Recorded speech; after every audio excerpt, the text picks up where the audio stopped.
Pragmatic's got your drive covered on 3FM 92.7.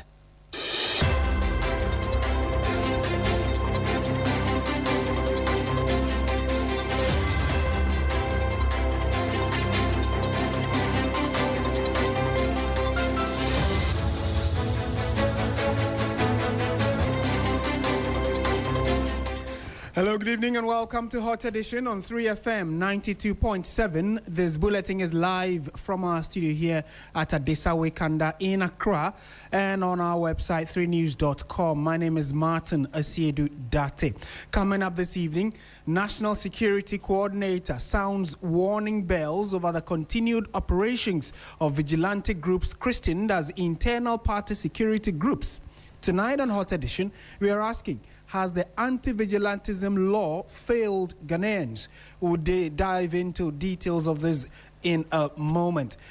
And still to come also on security, the Interior Ministry has announced heavy infusion of technology on Ghana's road traffic management as the last resort to dealing with corruption in police and public dealings. And in the tail end of the show, we are told that a leader is currently being chosen, and an undying question is arising as a change of guard for the Parliamentary Majority Caucus. What exactly goes into choosing a leader for a caucus in Parliament? We'll be discussing this and more for the next 1 hour, including business and sports at the tail end of the show. Be a part of it. Let's hear what you make of the many stories we have for you this evening. Details in a moment.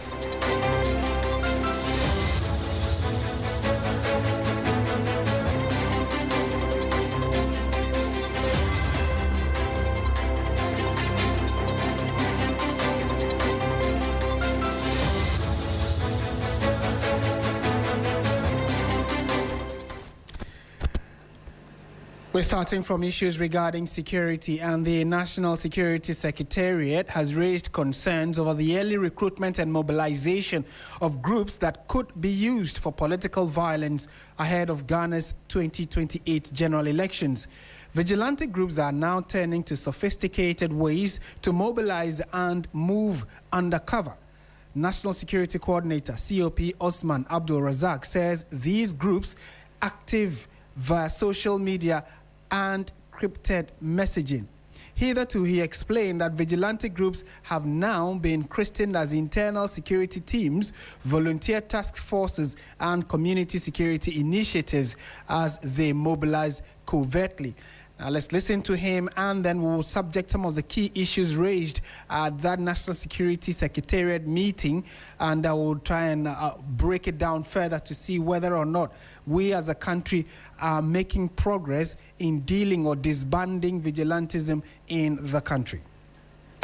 We must not mistake reduced visibility of these groups as complete eradication.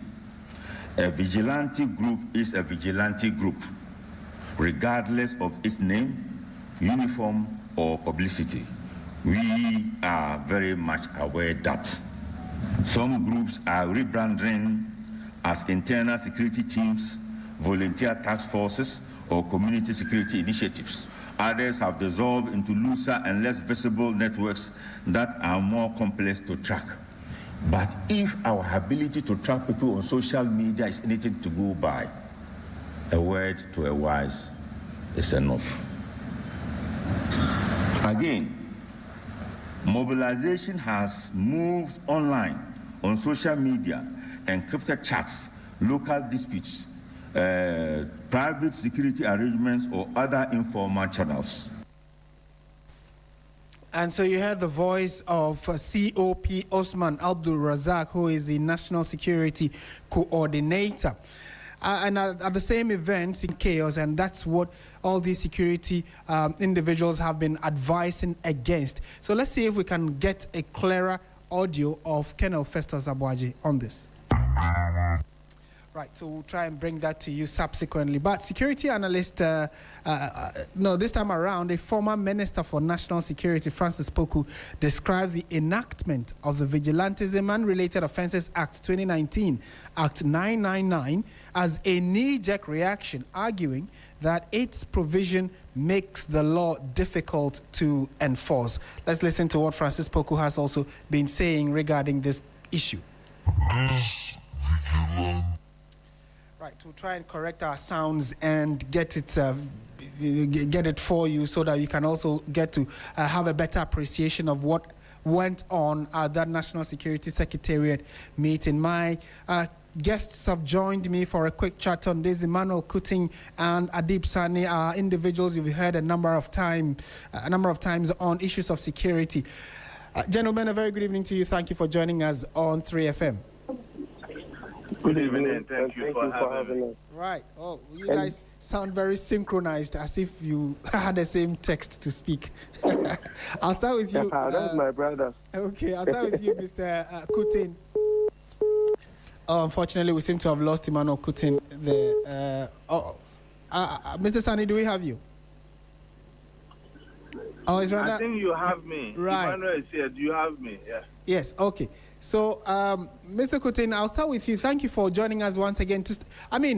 As a country, in the build-up to the 2024 elections, there was much talk, and probably even prior to that, there was much talk about how you have groups of people who are either supporting an individual or a political party, and usually during public engagements, their activities sometimes turn violent. And on the back of that, the country decided that as a way of dealing with it, let's pass a law. That law has been passed. But as it stands today, the National Security Coordinator has said that we seem to take the less activity of these groups as if they actually are non-existent. Is that a concern? Is that an issue you think is of concern from where you sit? Well, thank you once again for having me, and good evening to our cherished listeners and my good brother Deep on the other side of the line. In fact, let me thank the National Security Coordinator for convening the meeting he did. At least we had former coordinators share their opinion about the current state of our Anti-Vigilante Act, the Act 999. In fact, I couldn't but agree with Francis Poku when he said that indeed the Vigilante Act was created out of convenience and is difficult to implement. And I agree largely with him because since 2019 the Act was enacted or promulgated, it has never been used. Look, just last month in the Upper East region, we had a party inaugurate a vigilante group. The state has not found any need to act. Just this afternoon, I saw a video of someone who is aspiring to be the national youth organizer of a political party at the precinct of the national headquarters of that political party, declaring and giving threats to the other political parties, especially the NDC, that under his watch, he was not going to allow anybody to threaten the party, and they were going to send them, such people, to heaven. That is a direct threat. And you know what does that to our laws?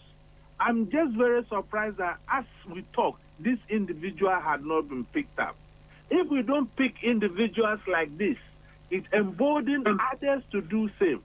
And I'm looking forward for that political party to come out openly and condemn the behavior of these aspirants. That is the only way some of us can have belief in the political parties that they are committed to this very act. They both played a major role in enacting. And Mr. Kutin, these videos, and you are sorry for cutting in, but these videos you are alluding to, did they have any clear indication of which party or which individual is seen in them? Do we know whether it's a particular party or someone who is known? It was one Richard Kumi, who is looking for the MPP National Youth Organizer position. I have the video here with me. But let's go into the threats aspect. You see, because of technology, okay, we seem not to see the visibility of these groups. They have moved into encrypted chat rooms. So I want to challenge the authorities that as a matter of agency, the state should review the licenses of all private security companies we have in this country. Second, the state should review the code of uniform for these security companies in this country. Their uniform should not have any resemblance to the regalia of our military or the police, so that they can be civilian friendly, so that we can decipher who is a private security and who is the authority of the state acting. Look, don't let us forget about what happened in Abelikuma North when we held that by elections. And you realize both parties were guilty of what we are talking about. But certainly and his group came with the Blue Army or whatever they call it. The NPPs too came with another army. These are the triggers we must begin to nip in the mud before we get to the next general elections. Don't forget, Ghana is the only democracy standing in West Africa.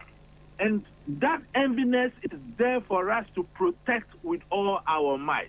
Right. I will stop here and give the opportunity to my other colleagues to come on. Certainly. And Adib, same question to you. We realized how dangerous this issue could be, for which reason we were probably even belated but quick enough to set up a law to bar vigilantism in the country. But the revelation by the National Security Coordinator today shows that the law is just probably captured in the book, but the real action on the ground is different from what we thought we had done.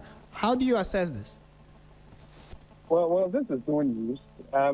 This is not anything new. This is something that those of us within the space have known for some time now, and I'm sure my brother, Mr. Putin, would agree with me. On the other hand, it is an indictment, even though we need to pat the National Security Coordinator in the back for being truthful, but it is certainly an indictment on the state security apparatus and state institutions in general, because we've always had a challenge with enforcement of laws. We have every law to take care of everything in this country, but enforcement has always been a challenge. We have the anti-vigilantism and other related offenses law, but we do know that even land guards, are able to register companies and hide under those companies and are able to even get contracts from state entities even today. That is the problem.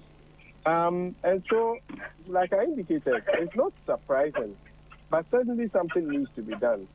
Recently, there was this group in Volga that was inaugurated, and they even invited the media to cover it. Can you believe that? And the look of it, the feel of it, everything about it is very obvious. It is a vigilante group. And I do know that at the point, the state security had to step in and some arrests were made. But as to what has happened, I don't know. So it is an indictment on the whole state. Why we still allow this to fester? And as characteristic of us, we would always wait for situations to get out of control, for people to start getting hurt, for people to start getting killed before it becomes yet another topic, and within a short time, we move on to the next. So it has become a cycle. So until something tentative, is done about it, we would have a lot more of these young men and women recruited into these groups by these especially political actors who don't fear the law because they feel that the law doesn't bite. And on the same tangent, so how do we decipher? Mr. Kutin, will come to the specifics of they're now trying to use other means of mobilization and then circulating information within their circles.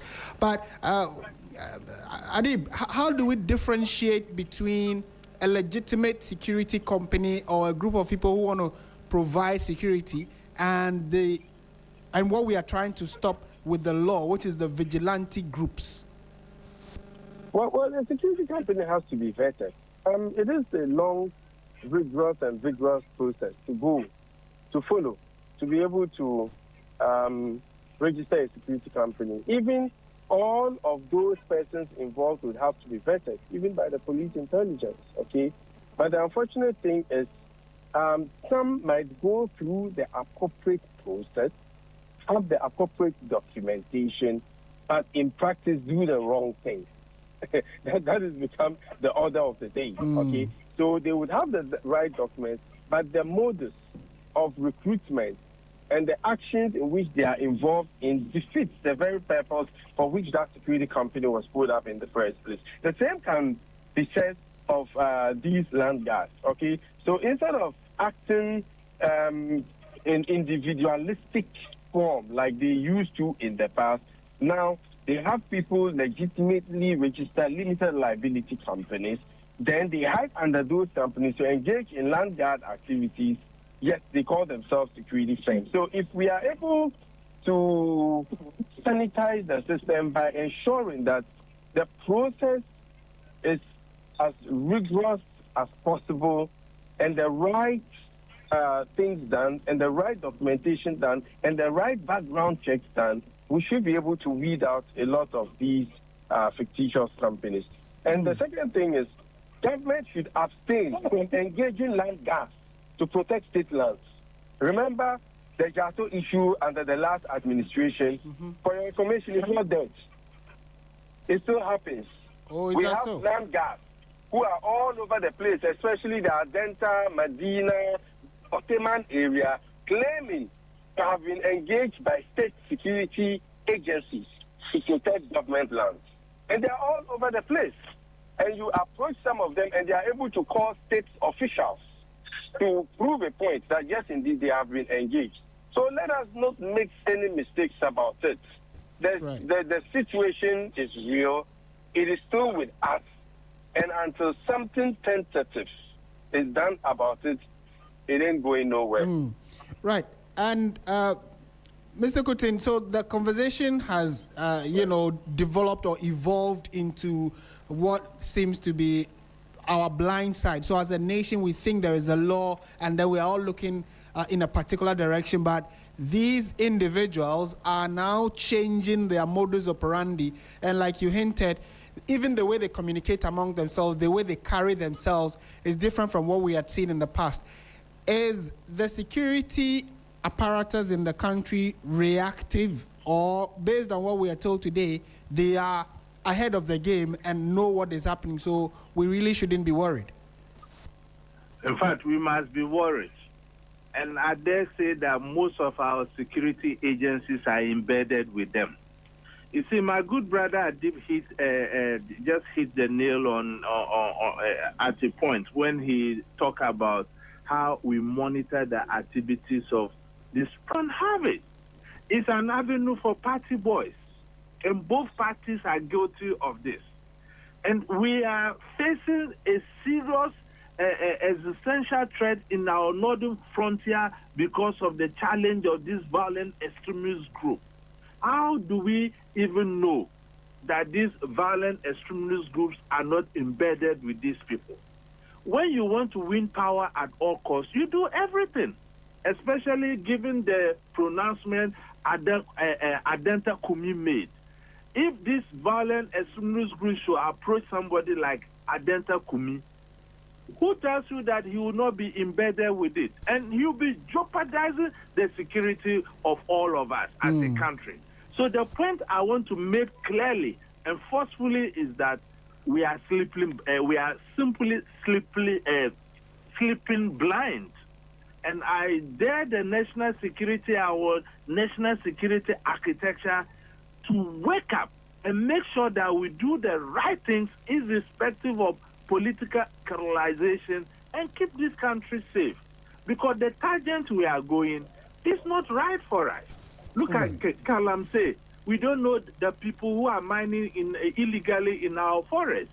Look at the land gas. a lot of them are not even Ghanaians.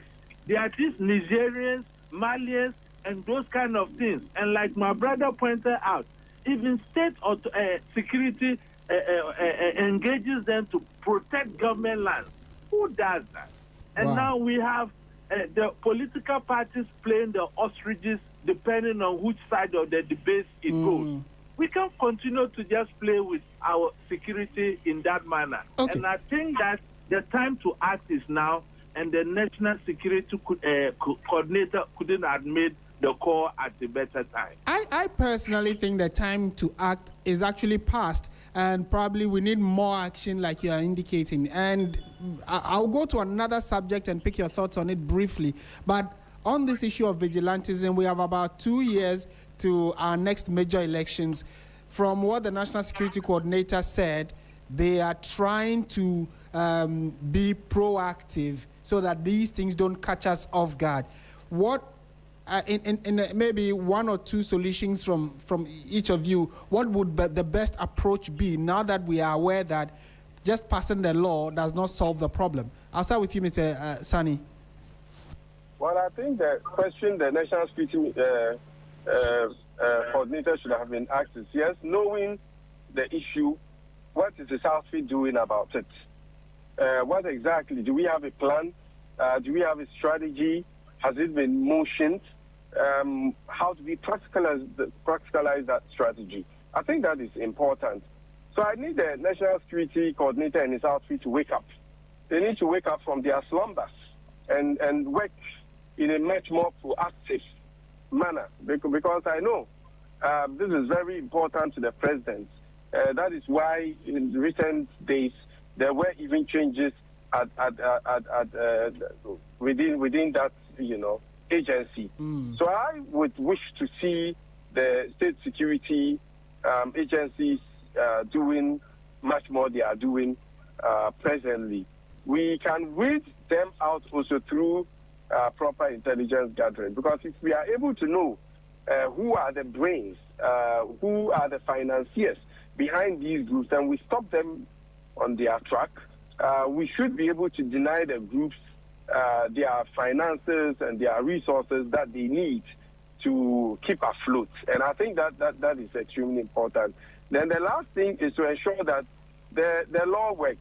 I mean, we need to enforce it. We need to ensure persons behind these groups and who are also directly involved are dealt with according to the law. Because once citizens get to understand that the law works and it bites, they would naturally be disincentivized from perpetrating crime in the first place. And I think that is key. And this is no rocket science. I think we can do it with the right level of commitment. So, National Security Coordinator, please wake up and do your job. That's what we ask for. Right, and the same question to you. What I can add to my good friend and brother Adib is that let's have a national consensus of all political parties and get their commitment to our fight against vigilantism in this country. Once we get that commitment from the political parties, we can trigger the other processes where we monitor, deter, and whoever falls fouls, we apply the law and apply the law squarely. Right. Thank you very much, gentlemen. And maybe your take on this particular issue that was raised by the Minister for the Interior, the Honorable Muntaka Mubarak, yesterday when he addressed the country and talked about the fact that new measures are being introduced to reduce police and citizen interactions where there is the possibility of temptations where bribery or the exchange of money, extortion, whatever you want to call it. The ministry says that from next month, which is September, they are introducing new road traffic regulations and measures. Most of it would be camera and technology driven. Maybe I'll start with you, or just as you ended, you can pick this one off, and then that will be the last. So a quick one on my side. I think that the police as a service is the creature of the activities of we human beings. So how do we eliminate the interface between the police and the human beings. I don't think technology is the way to go. Who handles the technology? Is it not human beings? I think he's missing a point. The point is that we must do proper recruitment and give proper training and put proper code of conduct in place such that if any of our personnel go foul with the code of conduct, the person is punished. Because people are looking to enter our security services. More often than not, once you have a godfather within the service, and no matter how you misconduct yourself, they will say that you are interdicted, they are investigating you, and we don't hear anything. Yeah, so but Mr. Kutin, the thing is more nuanced than that, isn't it? Where, for instance, if you are stopped in traffic for an offense, what the minister is suggesting is, for instance, now there wouldn't be a police officer there to say that, where's your license, where's your this, where's your that. The technology captures your number plate and yourself, and then you are either sent a message or you are notified that you have committed this offense. Your payment and everything is probably digitized. So there isn't that inhuman interface. You think that it wouldn't be part of the solution to a bigger problem? That is perfect. That is the benefit of technology. But to completely win off the human interaction between the police and we, the citizens, then we are defeating the very process, the very reason why the police was set up as an institution. Right. The police was set up for us. Okay. So if you are introducing technology, it's good. But we don't say that because you want to minimize the interaction between the police and we, the citizens, that is what you are bringing. Okay. Best practice in other developed countries, it exists. Because when you are caught overspeeding by this technology or whatever, at the point of registration, your car, you go and pay for those fines. It's not human interface you are going to get through the process. Yeah. The technology is good, but I think that the wording of the messaging was the problem. All right. Thank you very much, Mr. Kutin. And Adib, same question to you. Okay. So I agree with my brother. I mean, sometimes people think we just agree with each other for agreeing sake. But a lot of it is grounded on common sense, okay? We are not saying that technology should completely take over from humans. No, rather technology is meant to complement humans and to make it much more easier. And the issue of camera technology, my goodness, this has been happening in other jurisdictions for over a decade now. I sell security systems, I sell cameras, and I do know how important it is when it comes to traffic management. So fine, it's a giant step in the right direction, but we still need that relations with the police. We still need to have that human-to-human interaction, because like I always say, most of the intelligence they get is from civilian sources. So if you widen the gap between the people and the police, then it becomes a bit of a problem. So I think that it is welcoming, but it cannot completely replace the human being. Right. Gentlemen, it's always a pleasure talking to you. Thank you so much, Adib Sani and Emmanuel Kutin. Right, so you heard my two security consultants and analysts helping us put into perspective two major security issues that bother the country. First, we started with the latest revelation by the National Security Coordinator, who says that yes, the country, Ghana, has passed a law to ban vigilantism. That is the Vigilantism and Related Offences Act 2019, Act 999. However, that is just words captured in a document lying idle and gathering dust somewhere, because the groups that we intended to ban with this law have metamorphosed into different kinds of animals and are operating differently,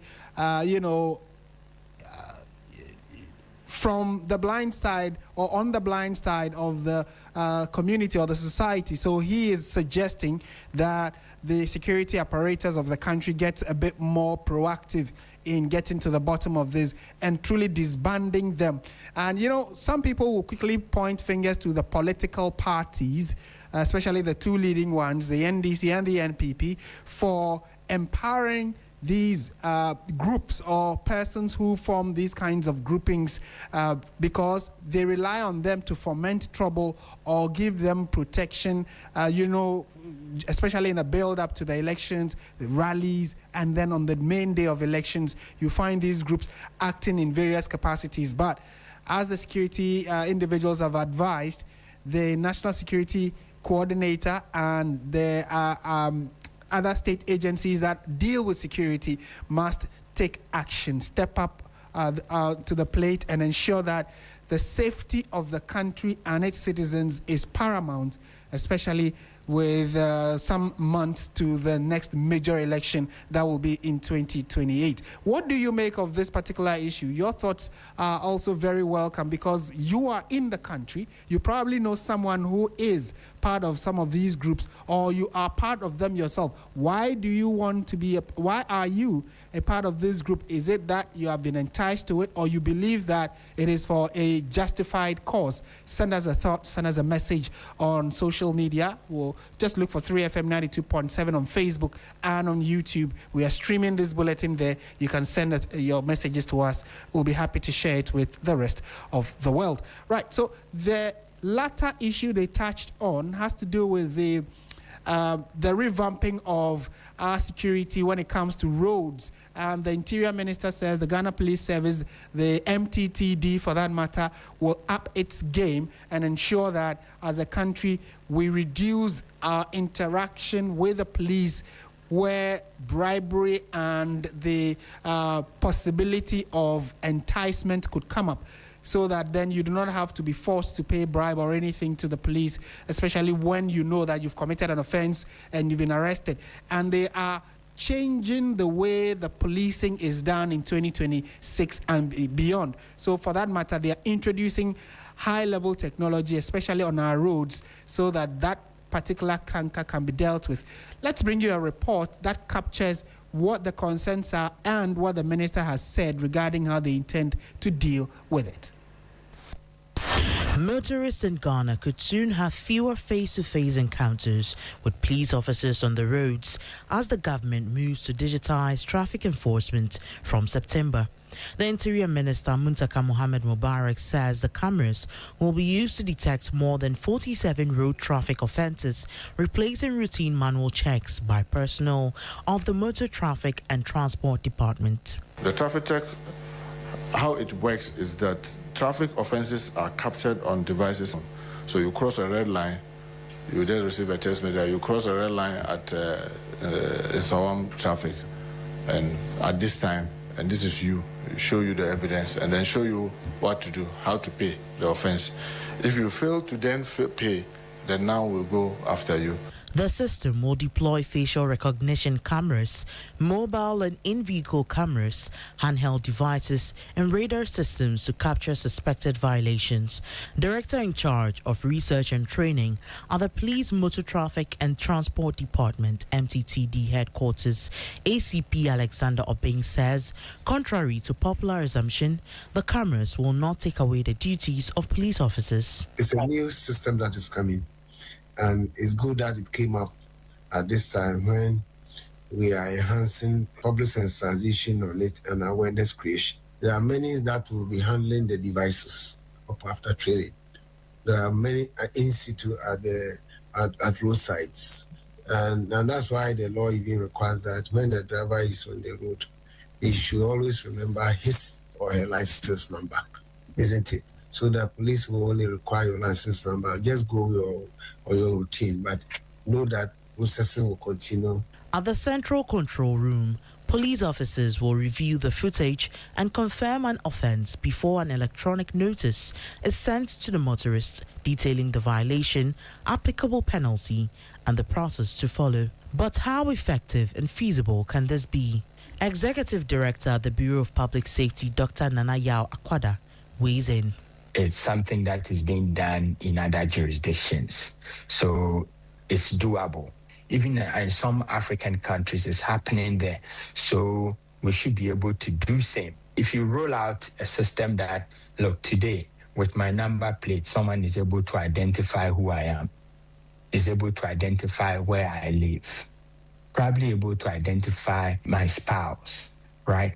Now, what is the data protection and access control around this data that the government is going to collect and make it accessible to a group of people? Government believes reducing direct contact between motorists and police officers will also limit opportunities for roadside bribery and improve transparency in traffic enforcement. Nura Mohammed, TV3 News, Accra.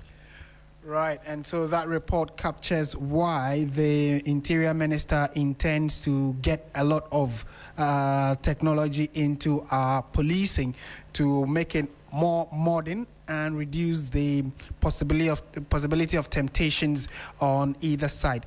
This is 3FM 92.7. You're listening to Hot Edition. We are live around the world on 3news.com, which is our website. We are also on Facebook and on YouTube. So send us a thought, send us a message on the stories we are treating for you this evening, and we'll be happy to share with the rest of the world. Let's go now to Parliament, because it was expected that James Agalga will be sworn in as the majority leader to take over from Mahama Ayariga, but that has not happened.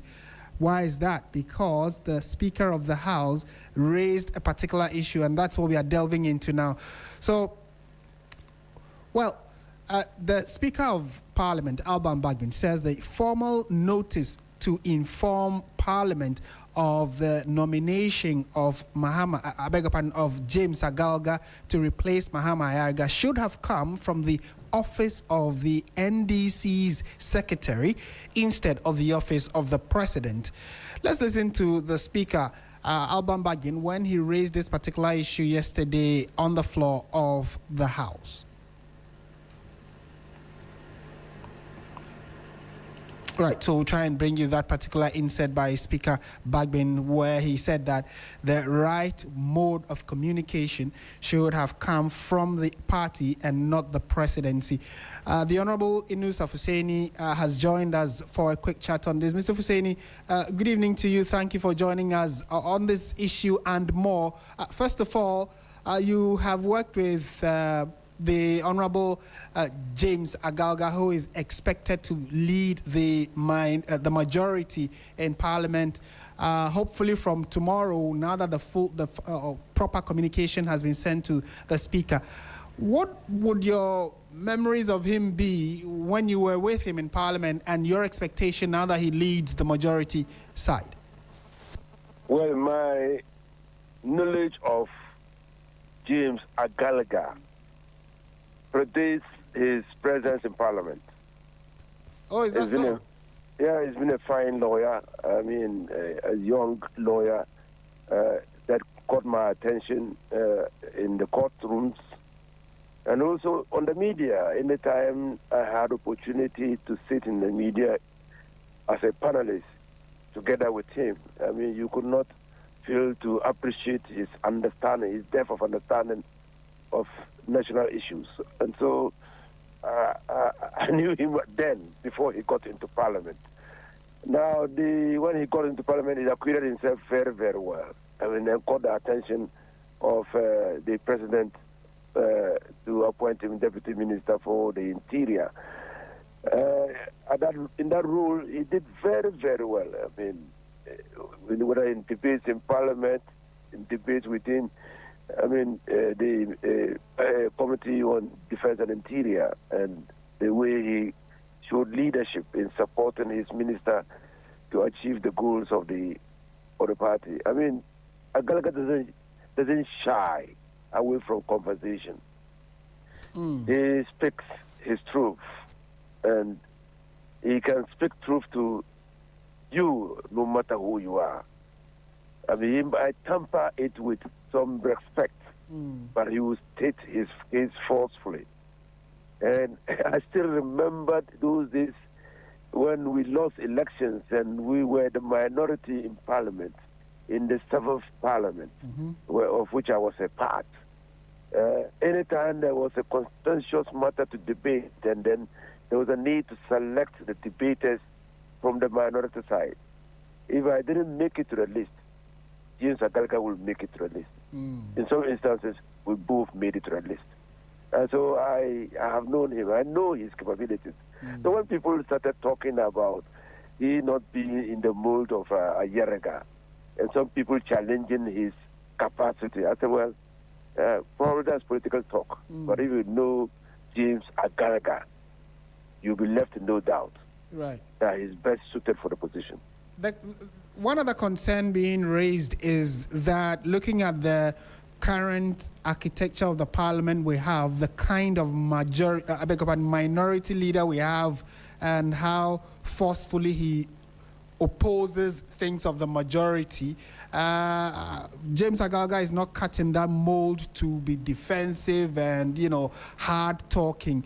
What do you say to that kind of argument about the kind of minority he's going to be facing? Whoever says that only knows Afenyu-Markin, so he's comparing Afenyu-Markin to somebody he doesn't know. Agaga is more tough-talking than Afenyu-Markin. Forget the theatrics. I've known Afenyu-Markin for theatrics, and forget about theatrics, and concentrate on substance. Agaga, I bet you, let him start work.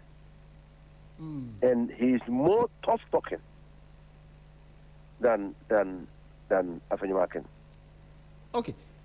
Go check the reports of Parliament and see the number of times that Agaga rose up to put him to order. Right. And maybe... that is Afenyu-Markin senior at the bar. Again, that's the senior. Agaga is senior to Afenyu-Markin at the bar. Okay.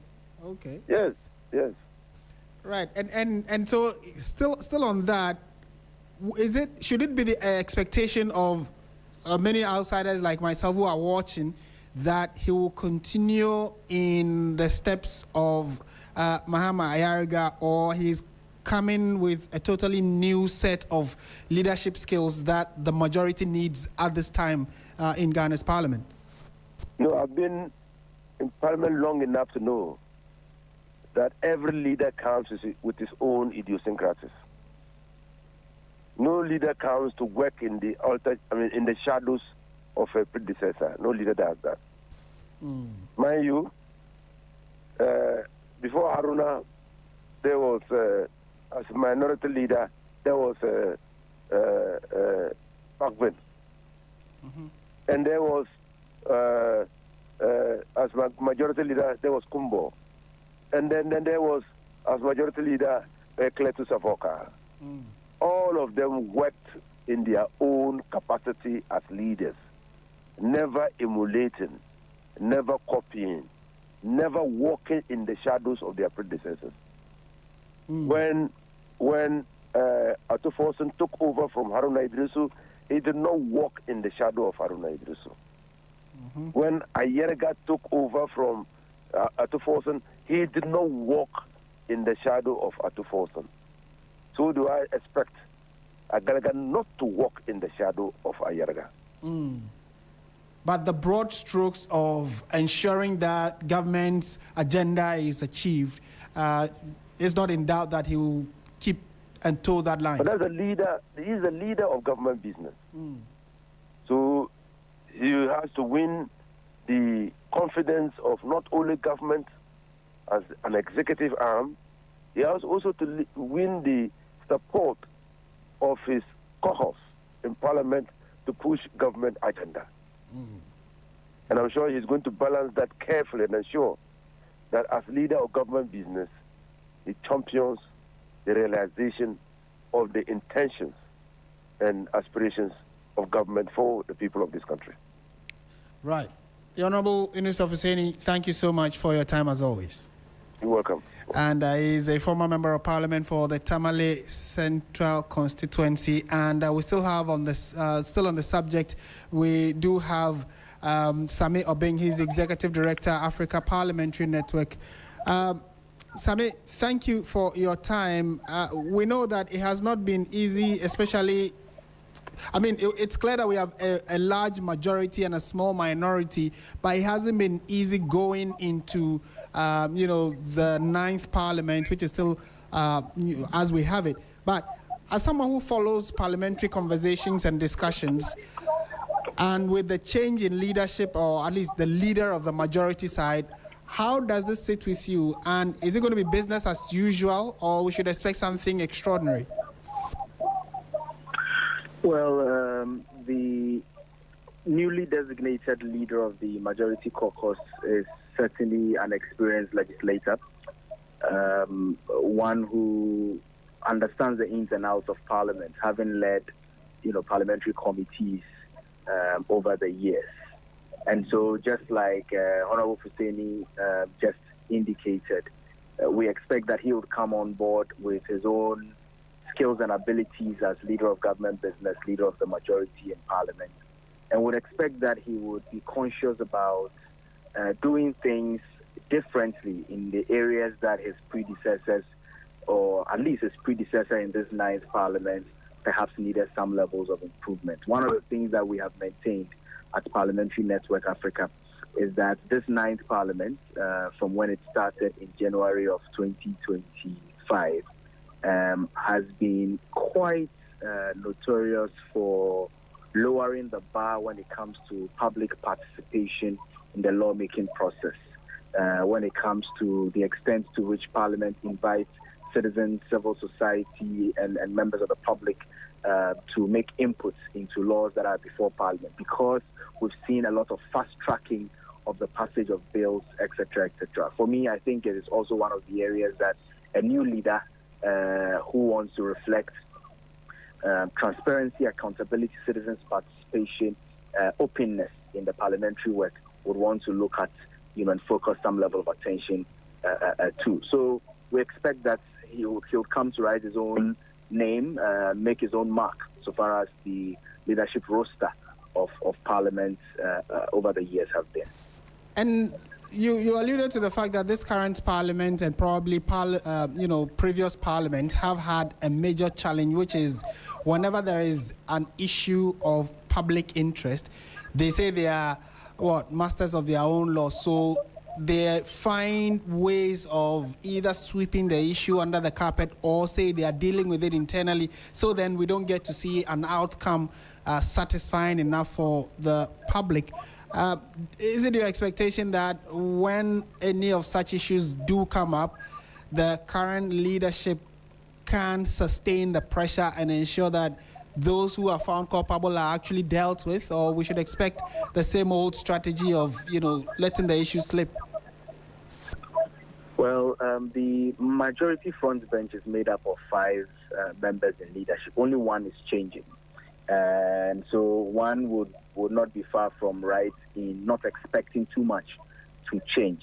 However, we also know that the leader of the caucus, particularly also when it's the leader of the majority side who doubles as leader of government business in Parliament, certainly holds some level of influence on what gets done by Parliament when it comes to some of the issues that you have mentioned. And that's why I indicated earlier that we will expect that Mr. Agauga, the newly designated Honorable Majority Leader, will come in with a new air of freshness and different approach, especially when it comes to winning back the confidence that Parliament and parliamentarians must have in the eye of the public, especially when it comes to public involvement in what goes on in Parliament.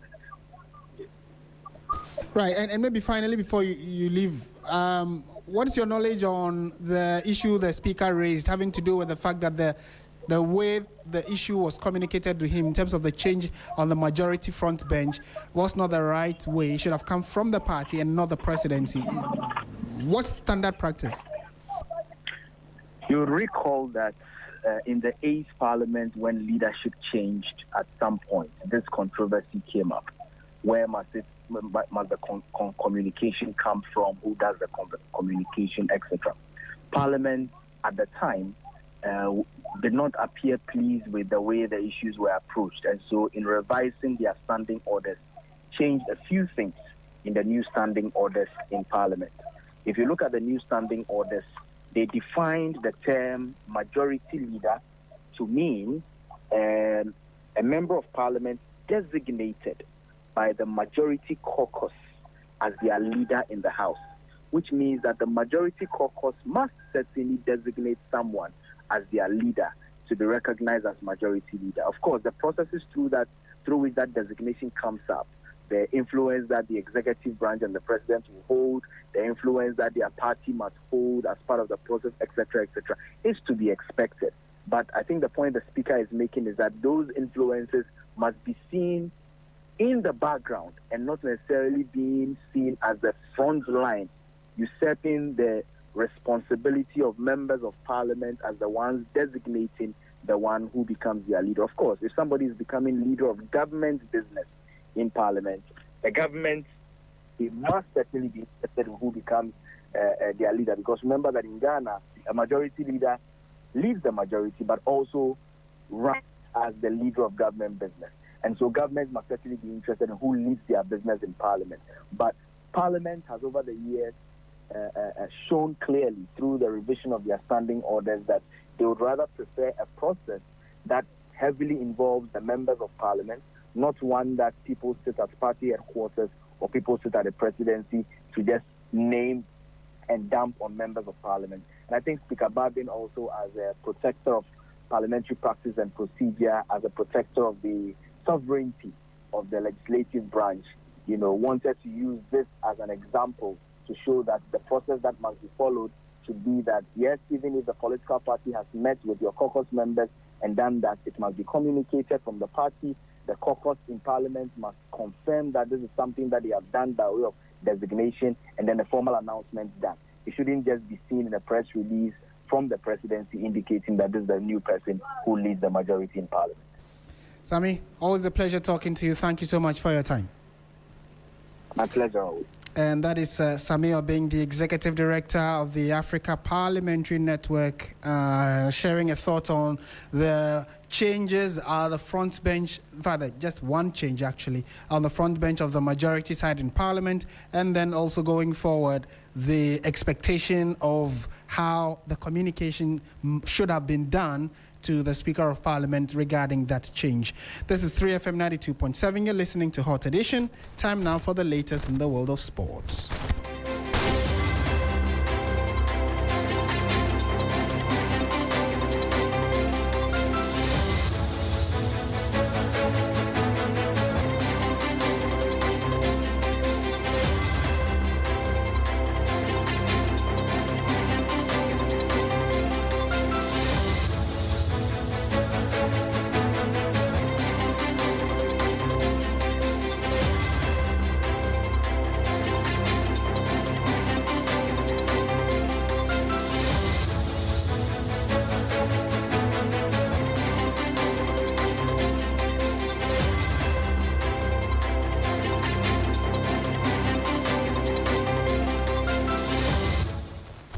Hello, good evening, and welcome to the sports segment here on Hot Edition on 3FM 92.7. My name is Oreku Ampofo.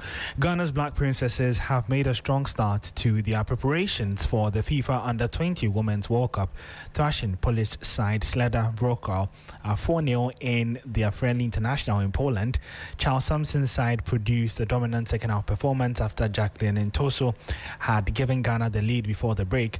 Priscilla Mensah, Ruth Asamoah, and Diana Mwakon then completed a convincing victory as the Black Princesses continued their build-up to the tournament. The 53rd annual PFA Awards are just hours away, with the Manchester Opera set to host a celebration of the players who stood out during the 2025-2026 season across English football. Now, among the biggest awards on the night is Premier League Player of the Year, with Ghanaian forward Antoine Semenyo shortlisted for the prestigious prize. Speaking on the red carpet ahead of the ceremony, the Manchester City forward reflected on the significance of being recognized by the very players he competes against throughout the season, saying it is a special feeling to know that his fellow professionals voted for him. And I think you play against these players all year round, so it's nice to know that, I'm one that's been voted, and obviously vice versa either way. So yeah, it's nice, and they're going to be our opponents for however long. So Now, before we go, Manchester United have completed the signing of Cameroonian international Carlos Baleba from Brighton and Hove Albion in a major Premier League transfer. The 22-year-old midfielder has signed a 4-year contract with the Red Devils, keeping him at Old Trafford until 2031, with an option for a further year. The move, reportedly worth £65 million, sees Baleba leave Brighton after establishing himself as one of the most promising midfielders in the league. You can get some more sports news on our social media handles at 3sports. My name is Oreku Ampofo.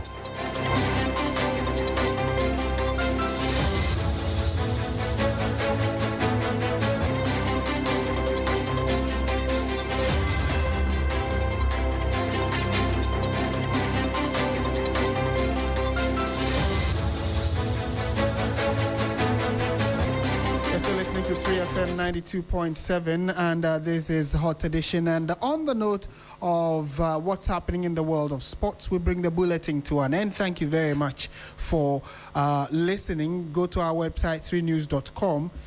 You'll find many of the stories we brought to you this evening and several other big stories making rounds in Ghana. Just log on to 3news.com.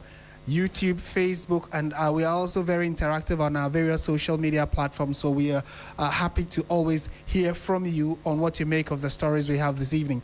My name is Martin Esiedidati. Thank you very much for listening. Bye for now.